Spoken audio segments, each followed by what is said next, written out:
What is going on, guys? Today we're going to be looking at Scream Giovinco, and as you can tell, we are going to be using him as a super sub. As personally, being from the Saudi League and only having the flag Italy, you've got Immobile, Insigne, left wings. I'm trying to think who else you've got, really. You've got a few decent players. There is a few that you can link him with. Icons is going to be perfect because obviously you can link him with anyone. You get Nesta, you could put him as CDM and link him that way. But personally, I prefer him as a super sub. So I thought, you know what? With some of the players like this, I like to give you the review in where I'm actually going to play him and where you should play him. Personally, super sub is the perfect position for him. Definitely when coming off the bench, he does make the impact. Personally, I was bringing him on as a super sub earlier on than I would do in an actual game. Like, personally, I would probably bring him on probably the 60th minute. Normally I have a sub at 45 if the game's not going well, or just I need to nick a little bit, or I have one at 60th, 70th minute to really make that impact. I think personally 60th, 70th minute, this is going to be the perfect guy to clinch a goal. He's small, he weaves in and out. He can provide you with that goal, that chance, that real pushing, attacking mentality. So that's personally where I am going to put him. SBC wise, it's looking like it's going to cost anywhere from 40 to 45k for you, and I'll just say it straight out of 10. 100% 10 out of 10. 44k for this player, it's fantastic. Great value, put him in your club, 86 rated, job's a good one. Literally will cost you absolutely nothing. You do get a, what packs do you get? You get a small prime players pack. Personally, I got Mendy from mine, which is 30k, so practically paid for the whole of the SBC, and you get a jumbo gold pack. All you have to give up in this SBC is an 84 rated team with one Italian player and 70 chem, and then also one MLS player, one Serie A player, and an 83 rated team with 75 chem. That is very, very cheap. Very easy to do, and you've got the chance of obviously packing someone who's about 40k. Personally, my Mendy was 80 rated, not even a board, and paid for the whole thing. I got Depay in the same pack as well, which is about 4 to 5k also. So that is as easy as it is. Even if you don't necessarily get anyone massive in the packs, you're probably making at least as a very bog standard, probably 10 to 15k. So realistically, this card is a 30k card with the most awful packs you can possibly get from them too. So I personally think this value for an SBC is incredible. Really, really good, and you do not want to miss up the opportunity. Even if you don't play with him and he just stays in your club, and maybe you somewhat want an Italian team, or you've got an objective for an Italian player, a Saudi player, this is going to be your guy for it. Let's look at a few of his stats whilst the gameplay is carried on. He is only 5'4", so he is a very small player, and that is why his agility and balance is 96 and 95. The guy weaves so quickly, and I think it's a real good meta this year. If you are good at dribbling, this guy is fantastic. If he had a 5-star skill move, the guy would be unreal at dribbling. He has got a 4-star, so I think that's perfect as well. High attacking work rate with a medium defensive. Again, it seems to be very much the common theme with a lot of the players nowadays. High and medium, high and low. High and low's really gone out the window a bit. I think back in, FIFA 17, it was actually quite a thing that a lot of players had that. But nowadays, the game is different. A lot of players drop back, and you can already see the medium coming out of effect. But personally, I played him as a cam centre forward, and I did give him a little run up top. Personally, I think he's better as a centre forward cam rather than a striker. Personally, I just can't see him being a striker. He's too small and weak.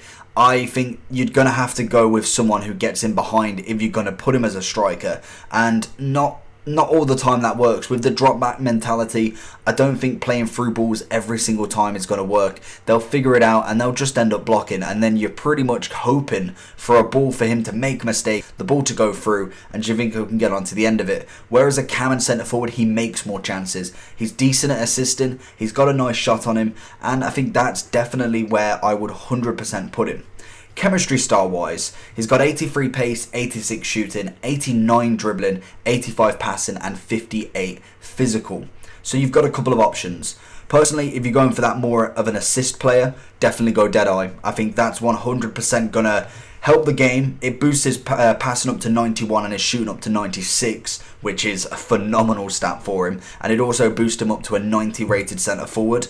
If he was to go with maybe a striking option and put a hunter on him, doesn't give him that much boost in game to an 88 centre forward, but does give him 92 pace and 91 shooting.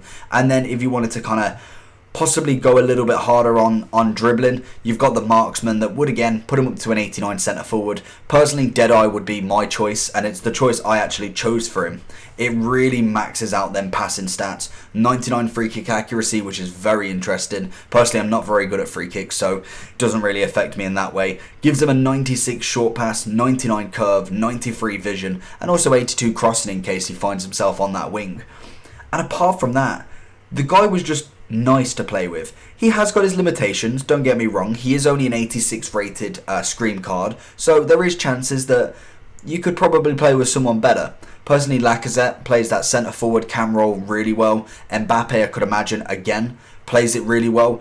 Cam role seems to be the guy who scores the most. Firmino as well, a fantastic cam from this weekend, and personally is better than Giovinco. Insigne, another one that is insane, and they cost roughly the same price, so don't think that this is the only option that you can kind of use. I just think Giovinco definitely is a good super sub if anything. I wouldn't necessarily put him on my team for FUT Champs or put him in my starting lineup, but definitely as a super sub, he's a nice option if you need that sort of player. If you're finding that you're going up against a lot of tall centre-backs and potentially they're running out of stamina, he's going to weave in and out of them, and that's something you've got to counter with. If you're going against someone like Van Dijk, Nesta, Akanji, Lucas Hernandez, he may not be the guy, because you want then someone who's a bit taller, a bit stronger, someone who can hold off these defenders and just pass around them. You don't want to match pace with pace unless you've got a 96 paced R9. That's something then you can do whatever you want. But when it comes to Givinco, you've got to be smart. You've got to put him in this position, and what a goal this was. What a finesse. And I don't know if you kind of rewind that, how quick did that finesse go in the goal? It seemed like he whacked a lot of power on that. And I don't personally know, it was just a generic finesse for me, but that seemed to really fly past the goalkeeper, and he does that. His shooting is kind of hit and miss. Sometimes his shooting was a bit atrocious, and I was like, is this guy even a striker? And then at times I'm like, wow, that's a good goal. But overall, I thought he was a nice, consistent player. 86 rated is a nice overall for him.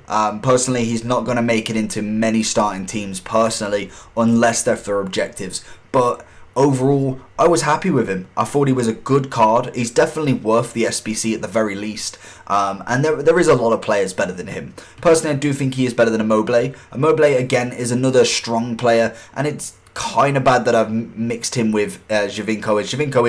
He's the fast striker. Immobile is the more hold-up striker, and I think personally Givinco is better in quite a few ways. I think the only thing Immobile has that he doesn't is the little bit more of a strength. Givinco definitely doesn't have anything. I think it's the lowest strength I've seen in quite a few reviews. But I do think he is worse than Insigne. Insigne was absolutely incredible for me. Very, very similar in their aspects. Quite small, both of them, very pacey. Insigne's shooting is insane. Dribbling wise, I think Givinco probably just nicks it for me. But that's personally what you want to go with. Insigne does cost that little bit more, but you can get him tradable, so that's always a good key. Whether to put that money in on tradables, as obviously you're not going to get it back unless you pack someone massive. I'm giving him a 10 out of 10 for SBC. That was always a given. The packs are great, or the packs are good enough. The SBC cost is fantastic, and I just don't think you should miss out on a card like this. I'm giving him a 5 out of 10 for FUT Champs. Personally, if you've not got a meta team or you've not played it a hell of a lot to get a free 400k team by now, then potentially he could fit. I think definitely if you try hard enough to link him, you can link him in there. But personally, as a FUT Champs team, if he's desirable, I would say super sub 100%. And I'm giving him a 5.5 overall. I think for an 86 rated player, he's not the worst, but he's not the best. I think there is better 86s out there that definitely can play this game. Like I mentioned earlier, Lacazette is a fantastic 86 rated player, and that's why he costs 80 to 90k right now. That is always something you've got to consider. But hopefully you enjoyed this video. I know it's come out a little bit late, but I had to get the games done the next day, today, basically, due to work commitments and everything like that. But we're still trying to get everything out as quick as possible, and we'll be looking at the Team of the Week Wednesday, potentially get one out on the night, if not, definitely Thursday when I do get the rewards and see all of that good stuff. So like I said, hopefully you enjoyed. Make sure you like and subscribe, and I'll see you all for the next one. Peace.